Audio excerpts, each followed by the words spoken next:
Yeah, I know, it's another Avis. Sorry about that, but this is a different model.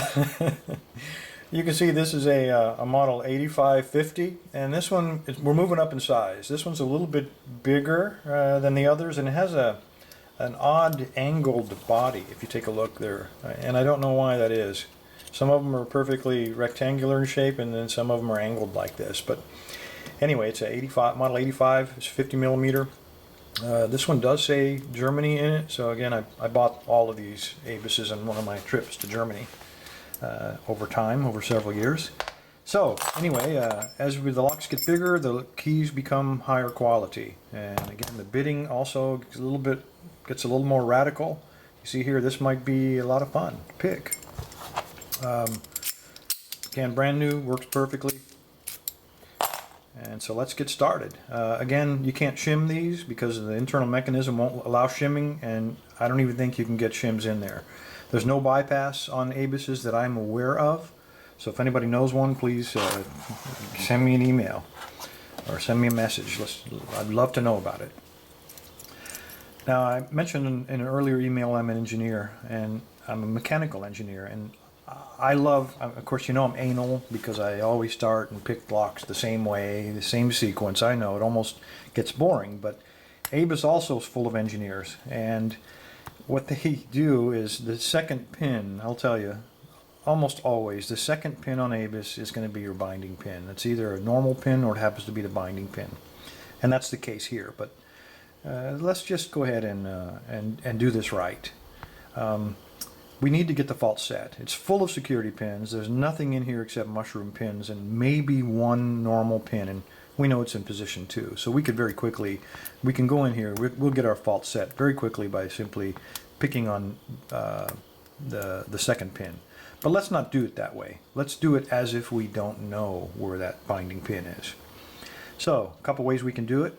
We can rock it, and I've demonstrated this on earlier videos. You put it to pick all the way in, apply tension, and you simply rock, hoping that you're going to rock that thing into place. And in fact, that's what we've done here. I'll release that though. We're not going to go with that.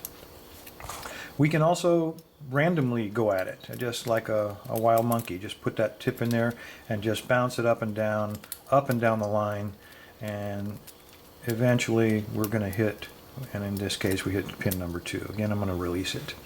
And then the last way, of course, is put it in there, apply a little bit of tension, and move pin by pin. And if that's not it, release it, reapply tension, move to the next one. Okay, I've gone over this in a couple of other videos to get your fault set. Okay, so now you know all the different ways. Let's go ahead and punch pin number 2 and get started on this game. I need to improve my picking technique here. Come on, baby.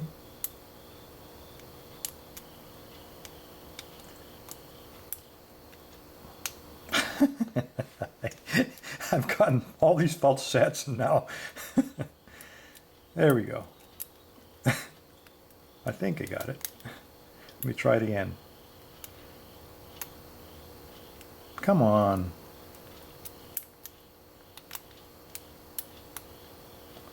Now it's deliberately embarrassing me here. Let me just try to rock the damn thing. That's how I usually do it anyway. There we go. Now we got our fault set. I don't know why I couldn't do that. But anyway, there we got our fault set. And that's always the first step to picking any lock containing security pins. Now the easy part. That fault set, obviously for me, in this case, was the hard part.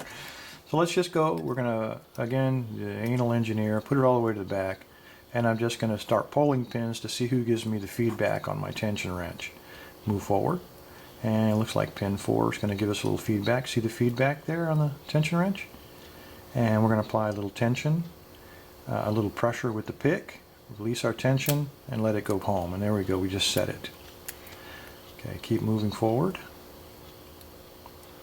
And if we don't find anything, we'll have to start in the rear. Okay, I think it was pin 3. I just touched it, and I think it went home. But I've lost my fault set. But I know the other pin is still set. So what do? Well, we could release the tension to start over, or we can try to salvage everything by what I call rocking it in place. So put the pick in and just kind of rock it around and release tension just slightly, and maybe that last pin will release, and it did, and we recovered from that. So it's just a technique. Put that in your bag of tricks. Maybe you'll be able to use that someday.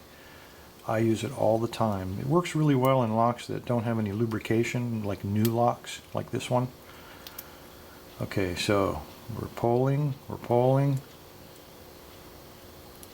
and I find nothing. So it must be in the very back, and it is. I love these back ones because sometimes you lose the whole stack. We're getting feedback, and you got to make sure on these back ones you've got your tip on the very tip of that pin so you don't lose any of the others, and also so you don't overset any of the others. Apply a little bit of tension, really a little bit of pressure on the pick, release the tension on the tension wrench, and see if we can get them to go. And there we go, open. Nothing to it. These things are, I know you're getting tired of me do it, but I never get tired of picking these abuses or these security pins. It's just, it gives you a tremendous sense of satisfaction every time you pop one of these locks, knowing that it was never intended to be opened the way we're doing it. So take satisfaction in that. Thank you for your time. Everybody be safe, and for goodness sake, always stay legal. Thanks.